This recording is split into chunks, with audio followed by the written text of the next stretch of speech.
Dans les régions tempérées, plus de 90% de la population est infectée avant l'adolescence.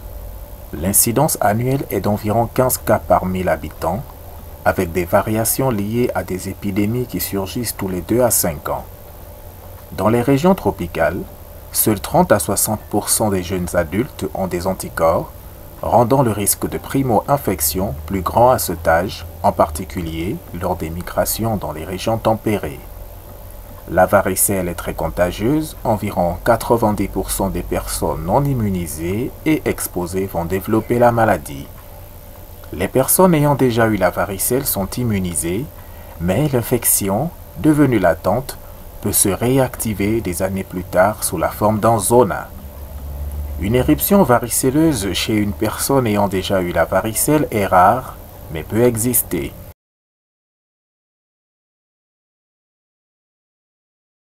La varicelle est un syndrome clinique dû à une infection, le plus souvent une primo-infection, au virus Varicella zoster virus, en abrégé VZV ou encore appelé virus varicelle zona. Le zona, quant à lui, est une réactivation de la forme latente du même virus. La varicelle se caractérise par des symptômes généraux précédant de 24 heures une éruption cutanée, prurigineuse, centrifuge et une atteinte des muqueuses. Les symptômes généraux sont la fièvre, un malaise, la léthargie, des céphalées et une baisse d'appétit. Les caractéristiques des signes cutanés sont notamment un exanthème, initialement maculeux, devenant papulaire puis vésiculaire, avant l'apparition des premières croûtes, soit déjà 24 à 48 heures après le début de l'exanthème et jusqu'à 1 à 2 semaines après. On a également un rash polymorphe constitué de lésions d'âge différentes, siégeant initialement sur la face, y compris le cuir chevelu, et le tronc, puis sur les membres.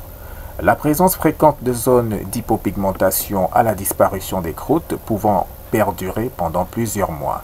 La présence de lésions de grattage traduisant le prurit pouvant laisser des cicatrices permanentes.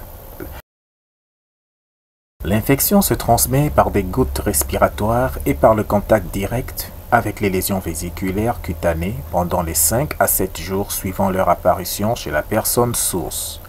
Le patient devient contagieux 1 à 2 jours avant l'apparition des lésions cutanées. Les habits et les draps peuvent être hautement contagieux. La période de contagiosité se termine une fois que toutes les lésions sont devenues croûteuses.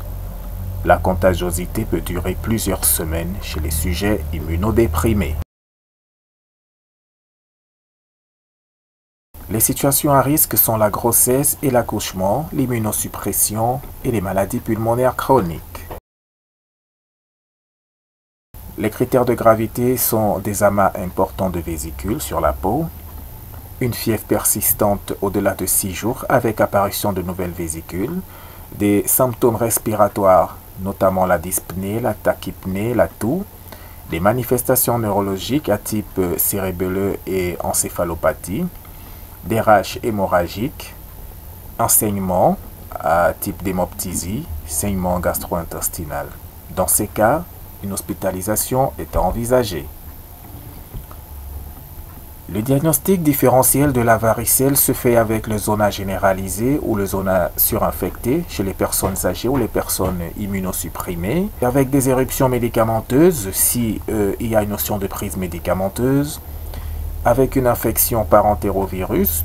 Dans ce cas, il faut rechercher le contexte épidémique. En cas d'impétigo, peut commencer par des vésicules avant l'apparition des croûtes, surtout chez l'enfant. Différentiel également avec la dermatite de contact, qui a une topographie particulière, bien localisée, et avec des réactions allergiques de type syndrome de Stevens-Johnson, dans son atteinte sévère, avec une pityriasis rosée de Gilbert.